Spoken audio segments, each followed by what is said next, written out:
Est-ce que tu t'es déjà senti comme une grosse merde? Est-ce que tu t'es déjà senti coupable à un point tel que tu finis par te détester, par te haïr toi-même? Si oui, alors, regarde ça.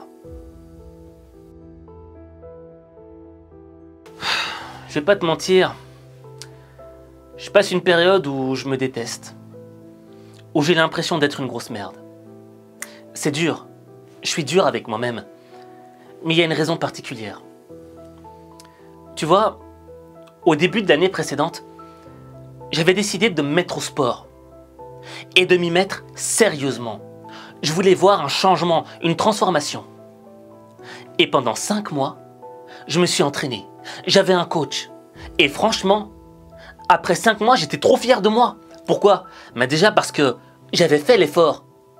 Et j'étais fier de moi parce que j'avais respecté mon engagement. Et je me sentais super bien dans ma peau. Et au fait, j'étais tellement baigné dans une émotion positive que tu ne pouvais pas m'arrêter de faire du sport. Je voulais en faire. J'étais addict, drogué au sport. Mais vers la fin du mois de juillet, j'ai commencé à arrêter une semaine. Pourquoi? Parce que j'avais du boulot et j'avais des choses à faire. Ensuite, la deuxième semaine, je l'ai raté aussi. Mais j'avais toujours une bonne excuse. Et de semaine en semaine, je ne faisais rien. Parce que j'avais toujours cette bonne excuse qui m'accompagnait. Et puis ces semaines se sont transformées en mois. Pour finir en 6 mois. Pendant 6 mois, j'ai rien foutu. J'ai mangé comme un porc. Et c'est pour ça que je me sens comme une grosse merde. J'avais un ami qui malheureusement nous a quittés. Et il était gros. Il était gros, il le savait. Et il l'assumait. Et tu vois, un jour, on avait discuté et il m'avait dit « Aziz, je vais pas te mentir. Je suis pas bien dans ma peau. C'est pas bien d'être obèse, d'être trop gros. » Et c'est vrai que moi-même, je me sens pas bien dans ma peau aujourd'hui. Parce que je sais que j'ai pris du poids, parce que je sais que j'ai pas fait de sport et je me sens pas bien à l'intérieur. Quand je mets un pantalon, j'arrive plus à fermer la ceinture. J'ai acheté des nouveaux pantalons, j'arrive plus à les mettre. Et au fait, il y a une émotion négative qui te traverse. Et tu te dis, mais si seulement durant ces 6 mois, j'avais fait un peu de sport, genre 2 ou 3 fois par semaine, ça aurait été suffisant. Mais quand tu penses à ça, tu te sens encore plus coupable. Parce que tu te dis, mais dans le fond, j'aurais eu le temps de le faire. J'aurais eu le temps de caler même 20 minutes ou 30 minutes pour faire un peu de sport. Et je ne l'ai pas fait. À cause des excuses. Et tu vois, le sentiment de culpabilité. Le fait de n'avoir rien fait. Le sentiment de se dire que, au fait, c'est impossible, que rien ne changera et que tu resteras toujours le même indiscipliné. Tous ces ingrédients-là, mélangés ensemble, détruisent ton envie d'essayer. Tu vois, je t'avais dit à un moment, quand je faisais tout le temps du sport, j'avais envie, j'étais addict, j'étais drogué. Aujourd'hui, l'envie, elle est partie. J'ai même pas envie d'essayer. Mais je pense que j'ai trouvé une solution pour me débarrasser de ce sentiment dégueulasse d'être une grosse merde.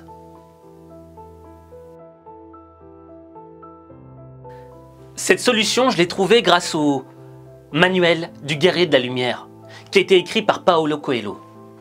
Et voici ce que j'avais lu. Le guerrier connaît le vieil adage « Si le repentir tuait ». Il sait que le repentir tue.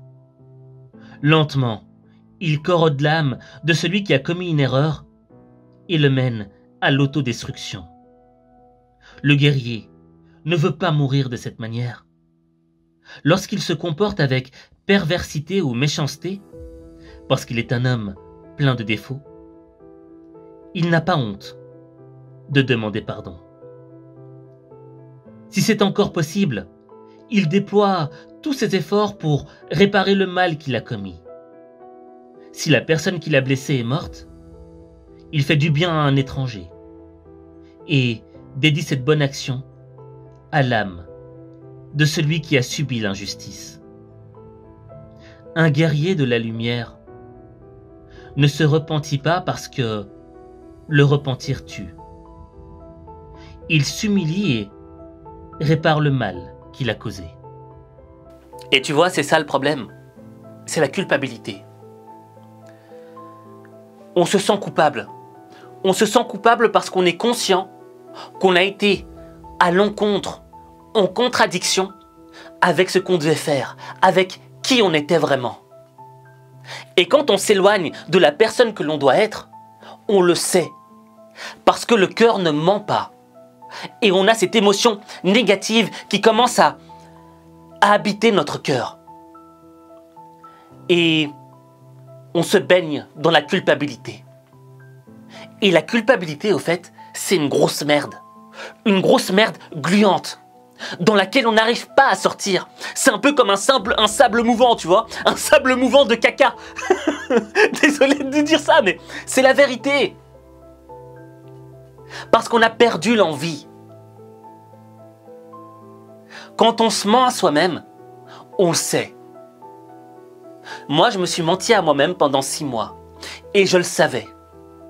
Et aujourd'hui, résultat des courses, je me sens pas bien. Je me sens mal. Je me sens triste. Mais quand tu veux être un guerrier, ce qui compte, ce n'est pas la manière dont tu t'éloignes de tes rêves. Ce qui compte, c'est la manière dont tu reviens. La manière dont tu fais ton comeback. Et ça veut tout dire. Parce que tu vois, tu peux rouler en voiture en regardant constamment le rétroviseur. Mais à force de regarder le rétroviseur et ce qu'il y a derrière, tu vas te prendre un mur. Or, l'idée, elle est où? Elle est de conduire et de regarder droit devant. De regarder le chemin, de regarder encore tout ce qu'il y a à accomplir. On ne peut pas revenir dans le passé. On ne peut pas changer le passé. Mais on peut se préparer aujourd'hui pour transformer notre futur. Et c'est ça le concept du guerrier, de la guerrière. C'est que tu sais que tu as fait de la merde. Tu sais que tu as été en contradiction avec toi-même. Mais c'est pas la fin du monde. Parce qu'il y a toujours une lueur d'espoir. Un espoir de changer les choses. Et cet espoir, c'est de passer à l'action. Et aujourd'hui, tu vas passer à l'action avec moi. Je vais t'expliquer comment.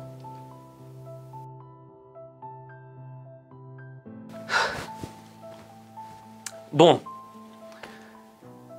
Quel est le challenge que je vais te proposer? Au fait, ça m'est venu lors d'un rêve. Alors, c'était un rêve extrêmement bizarre, tu vois. Tu connais les rêves, tu vois, il y a toujours des trucs bizarres, etc. Et en fait, ce rêve, je vais te l'expliquer. Tu vois, j'étais dans un palais royal. Et je suis tombé amoureux de la princesse. Et la princesse, elle me kiffait aussi. Je veux dire, c'est normal, quoi. Je suis Aziz. Mais je déconne. Mais tu vois, j'étais vraiment en kiff de cette princesse. Tu vois, j'étais amoureux d'elle, je la voulais, je voulais vivre avec elle, etc. Et on s'était retrouvés et on était ensemble. Et à un moment, tous les gens du palais nous ont vus. Ils ont vu que le roturier était avec la princesse. Et ils avaient la rage sur moi. Et ils voulaient tous me buter. Ce qui fait que j'ai commencé à courir, à m'enfuir du palais. Et derrière moi, j'avais des flics, j'avais la garde royale. Et j'avais des mecs, des services de renseignement qui voulaient me buter, quoi. Et j'ai dû me battre. Et je sais pas, je me battais contre un mec à un moment, il s'est transformé en sanglier. Bref, rêve de ouf, tu vois. Mais après, j'ai commencé à courir. J'ai commencé à courir dans la rue. Et j'ai crié « Rise up !» Et au plus je courais, au plus je voyais des gens autour de moi courir avec moi. Des gens que j'avais l'impression de connaître. Et j'avais le sentiment que on courait tous dans la même direction parce qu'on avait tous le même objectif. Et après, je criais encore « Rise up! Rise up !» Tu vois, quand je crie, tu me connais quand je crie. Et il y avait de plus en plus de gens. Et au fur et à mesure qu'il y avait de plus en plus de gens, je ressentais une puissance en moi qui augmentait. Je ne saurais pas t'expliquer, mais même si c'était en rêve, j'avais l'impression d'être encore plus fort. Au plus il y avait de gens, au plus j'étais fort, au plus j'étais puissant. Et on courait tous ensemble dans la même direction et on était inarrêtables. Ensuite, je me suis réveillé et je me suis dit, mais c'est quoi ce rêve? Et premier réflexe, j'ai été voir ça voulait dire quoi le mot rise up. Parce que rise up, pour moi, c'était genre mets-toi debout, quoi, relève-toi, etc. Mais c'est pas ça que ça voulait dire. C'était beaucoup plus subtil que ça. Rise up, ça veut dire se soulever, se révolter. Et quand j'ai compris la signification de ce mot, tout mon rêve a pris un sens. Au fait, la princesse que j'aimais, c'était mon objectif. Et tous les gens du palais qui ne voulaient pas nous voir ensemble, qui ont tout fait pour empêcher notre relation, ce sont tous mes freins, tous mes blocages, toute la culpabilité, tout ce qui m'empêche de passer à l'action. Et quand j'ai été courir, je me suis libéré. Je me suis révolté. Rise up! Rise up! Et cette force que j'avais en moi de me révolter, elle augmentait quand il y avait des gens autour de moi. Elle augmentait quand je sentais que les gens avaient la même conviction que moi, parce qu'ils allaient dans la même direction. Et c'est là qu'est venue l'idée du challenge. Au fait, pour me révolter, pour révolutionner ma vie, il faut que je fasse un pas. Et ce pas, c'est quoi? C'est de courir. Et je me suis donné comme objectif de courir 10 km. Mais pas tous les jours, non. Dans 3 mois, je vais être capable de courir 10 km. Et je me donne 3 mois pour m'entraîner. Et les 2 premières semaines, je vais courir 5 km, 2 fois par semaine. Et toutes les 2 semaines, je vais incrémenter d'1 kilomètre. Donc ça va être les 2 premières semaines 5, ensuite les 2 autres 6, les 2 autres 7, les 2 autres 8, 9, 10, jusqu'à arriver à 10 km. Mais je pourrais y arriver seul. Mais je serai encore plus puissant si tu le fais avec moi. Et tu vois, comme je te l'ai dit dans ce rêve, j'ai ressenti la force, la puissance en moi quand on était tous ensemble. C'est pour ça que je pense que si on le fait toi et moi et tous les autres, qu'on ose faire ce challenge, qu'on ose atteindre ce rise up qui va révolutionner nos vies, on sera encore plus puissant. Et l'idée c'est quoi? C'est d'être fier de nous. Fier d'avoir atteint un objectif. Et si on atteint cet objectif ensemble, on pourra partager cette émotion positive, on pourra partager cet effort ensemble parce qu'on sait ce que ça aura demandé comme sacrifice. On sait ce que ça aura demandé comme effort. On sait que ça aura été difficile, mais on l'aura fait et on se comprendra. On aura partagé quelque chose ensemble que les autres gens du monde ne peuvent pas comprendre. Donc, je te pose une question. Est-ce que tu es prêt à relever ce défi? Est-ce que tu oseras relever le challenge? Rise up 10 km. Si oui, écris en commentaire. Je relève le défi. Je relève le défi. Et tu sais, si tu as un handicap, si tu as un frein dans ta vie qui t'empêche de commencer avec 5 km, c'est pas grave.